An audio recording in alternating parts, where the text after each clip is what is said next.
6. Normal habits that are actually signs of childhood emotional neglect. Psychology explained. Your son is looking at you. 3 full seconds. He just fell the soft kind. No damage, and he got up and looked back. Not asking for anything, just checking you saw it. And he just goes back to the game. It's 9:47 Saturday, U10 sideline. Something in your chest goes still in a way you don't have a word for.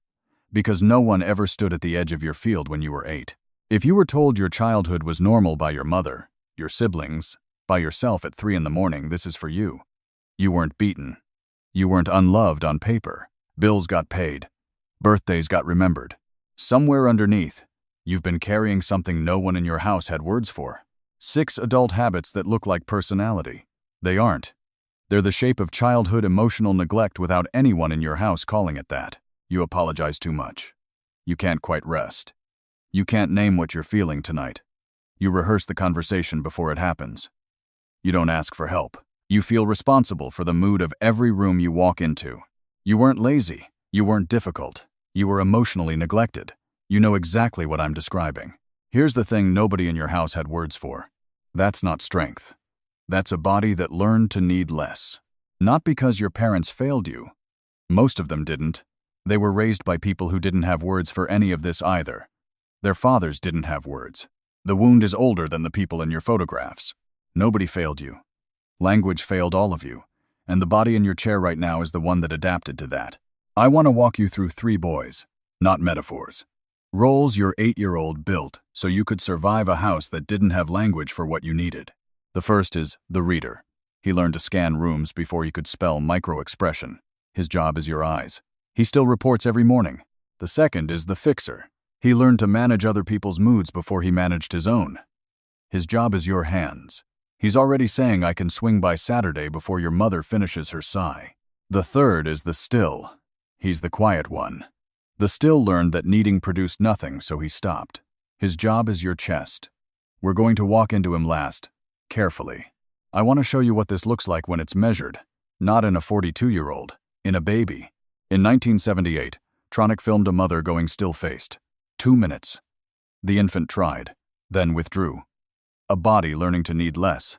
That baby grew up. He's on your couch right now, or in his car, or standing at the edge of his own kid's soccer field.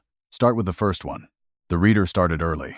Before you could read words, you learned to read your father's face when he came home from work. The angle of his jaw.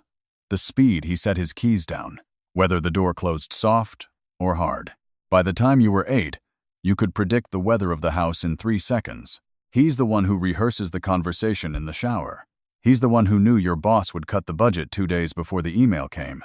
He's the one who walks into every meeting already scanning for the one person about to be upset. The reader was intelligence. He kept you safe. And he never stopped working because no one ever sent him home. The fixer is the second one. You'll know him. It's 3:14 Sunday. Your mother is on the phone. She sighs that sigh, the one you've known since you were 9. Before she finishes, you're already saying, I can swing by Saturday. You didn't decide. The fixer did. He apologized to the man who walked into you at the grocery store. He's never asked anyone to help him move, not even at 26. Sleeping on the floor for a month because the bed wouldn't fit through the door alone. He keeps the room calm. That's his job. And here's the part I want to say quietly. The men who came before you weren't taught any of this. Their fathers weren't. Their grandfathers weren't. None of them ever got a word for it. None of them was ever asked. You are the first one in your line being given language tonight.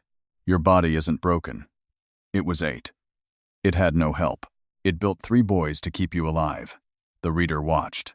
The fixer smoothed. The third one, the still, has been holding more than anyone asked you to hold. I want to say something I don't say often. I have a still. He's been there longer than I have. Last fall, my own son turned to look at me at the edge of a field. The still in me went still. In a way, I didn't have a word for either. I'm 46. I should know what to do with 3 seconds. Into the still now. It's 3:48 Tuesday. You're in the hallway outside conference room B. Marcus from IT, you barely know him, stops you. You okay? You looked off in there. 3 seconds. He's not moving. He's actually waiting for the real answer. You say, yeah, just tired. He holds your eyes 1 beat longer, then he just walks away. You stand at the water cooler. It hums. You don't move for maybe 10 seconds. The fixer answered Marcus. The still made sure the fixer would. Need less. Receive less. Stay safe. That's the rule. The still has been running since you were 8. This is the part Tronick filmed in 2 minutes. The part you've been running for 34 years. Not because you're broken. Because no one ever sent the still home. The reader. The fixer. The still. 3 boys you built when no one built them for you. 3 ways your body learned to need less. None of them was failure. All of them were intelligence. The reader read every room that wasn't safe. The fixer smoothed every storm that wasn't yours. The still held the ground when there was no ground.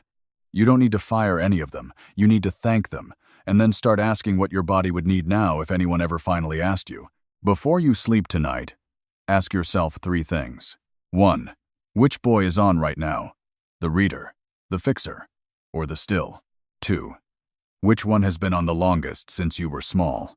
3. And this is the one, which boy have you never thanked for keeping you alive? You already know the answer. You've known it since you were 8. Not strength. A body learning to need more. That's the line, write it down. Pull it up Thursday at 9. In the car. Before you walk inside. If you've stayed this long, you know what this kind of body feels like. Subscribe so the next one finds you.